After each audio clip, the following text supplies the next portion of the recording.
Olá, no meu último vídeo eu falei sobre por que a tabela saque pode ser uma armadilha para o seu fluxo de caixa. Eu provei que muita gente escolhe a tabela saque baseada numa conta de padeiro, sem levar em conta o comprometimento mensal que a pessoa tem com as parcelas. Eu te dei então uma dica de ouro: escolher a tabela Price para ter segurança e usar a diferença para amortizar. Mas agora talvez você se pergunte: o que você pode fazer com aquele recurso que sobra em mãos, com aqueles R$ 916 de diferença que eu mostrei naquela simulação do financiamento de 400 mil? Surge então a grande dúvida: André, eu uso esse dinheiro para reduzir o prazo e para baixar o valor da parcela? Como matemático e bancário há 22 anos, eu vou te mostrar a resposta exata para o seu bolso. Antes de escolher, você precisa entender o que acontece nos bastidores no banco, onde se é calculado os juros e a amortização do seu financiamento. Lembra que eu mencionei de uma parcela de R$ 3.383 quando você faz o financiamento de 400 mil? Quando você está pagando essa parcela, a maior parte deste valor é para pagar somente os juros do financiamento e uma pequena parte vai para amortizar o saldo devedor. Por isso que muitas vezes a pessoa já pagou diversas prestações e quando vai consultar o banco, o saldo devedor não reduziu quase nada, porque boa parte daquilo serviu para pagar somente os juros. Mas quando você faz uma amortização extraordinária, aí que as coisas boas acontecem. Esse dinheiro ele salta à casa dos juros e ele vai direto lá para matar o saldo devedor. Dessa forma assim, esse dinheiro está trabalhando a seu favor, ou seja, você vai estar deixando de pagar 10% ao ano, conforme a simulação, sobre este valor que você antecipou de parcela. Naquela comparação que eu fiz de um financiamento de R$ 400 mil em 360 meses, vamos considerar que cada uma das parcelas é como se fosse um degrau de uma escada.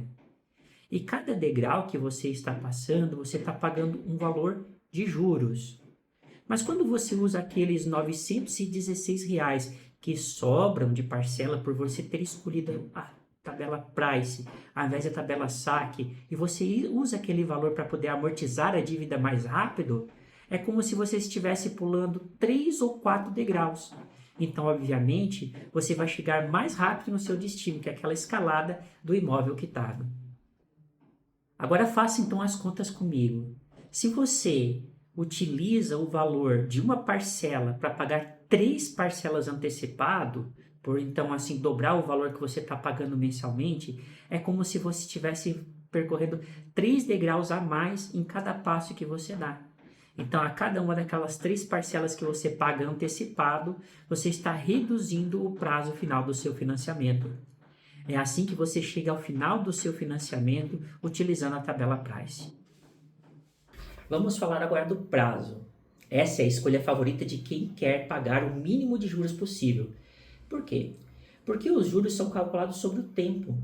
Na nossa simulação do financiamento de 360 meses, as parcelas lá do final são compostas basicamente de amortização, quase nada de juros. Por outro lado, para você chegar nessas parcelas que a maior parte é amortização, você vai ter que pagar muito tempo, basicamente só juros. Você vai carregar esses juros por muito tempo. Agora, quando você usa aquele valor que você economizou, cerca de R$ 800, quando você escolheu a tabela Price ao invés da tabela saque, e você usa esse valor para amortizar, antecipar o pagamento do seu parcelamento, você acaba tendo assim uma compra de 2 ou 3 parcelas de uma só vez. Dessa forma você chega muito mais rápido naquele período em que a saque supostamente ficaria mais barato que a Price.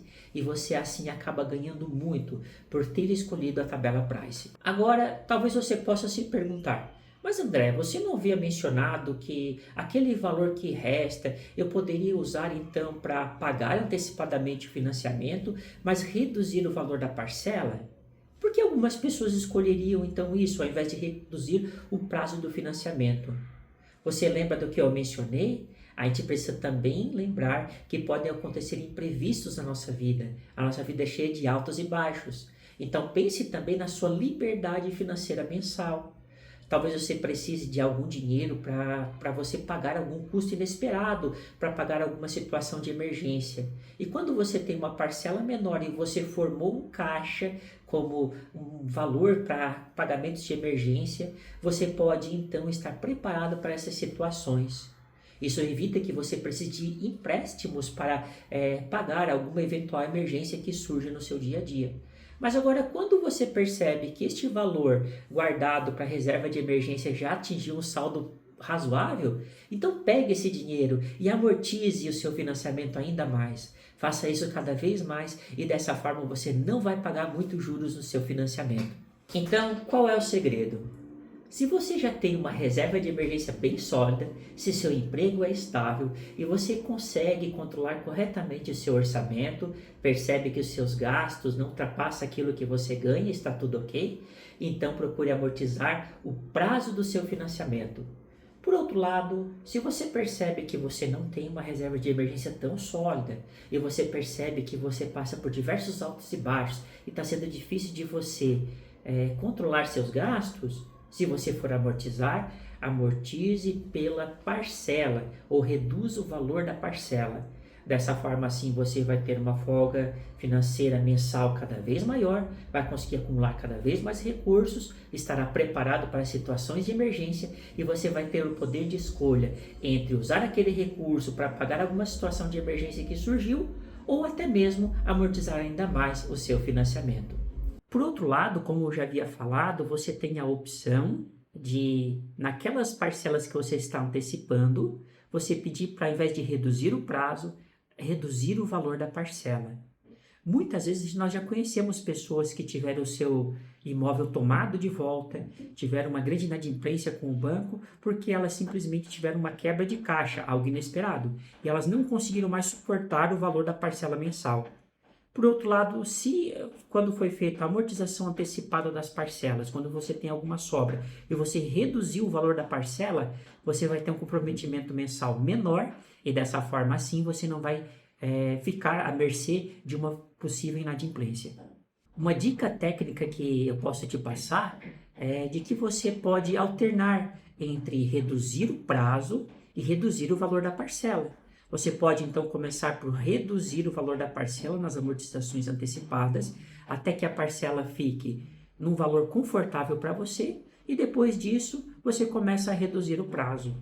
Mas o que importa é que você tenha consistência nessas suas amortizações antecipadas, se o seu fluxo de caixa permitir isso e se você já está com uma reserva de emergência ok. Como matemático e como bancário, eu já fiz essa conta diversas vezes e eu digo, não seja escravo de uma tabela fixa, mas seja dono da sua própria estratégia. E você? Qual dessas duas opções faz mais sentido para você no momento atual? Comente aqui embaixo se você prefere amortizar o seu financiamento pelo prazo ou você prefere amortizar o seu financiamento reduzindo o valor da parcela. Se esse conhecimento de matemática te ajudou a enxergar além da conta de padeiro, se inscreva no canal, ative as notificações e compartilhe esse vídeo. Vamos fazer esse conhecimento chegar a cada vez mais pessoas.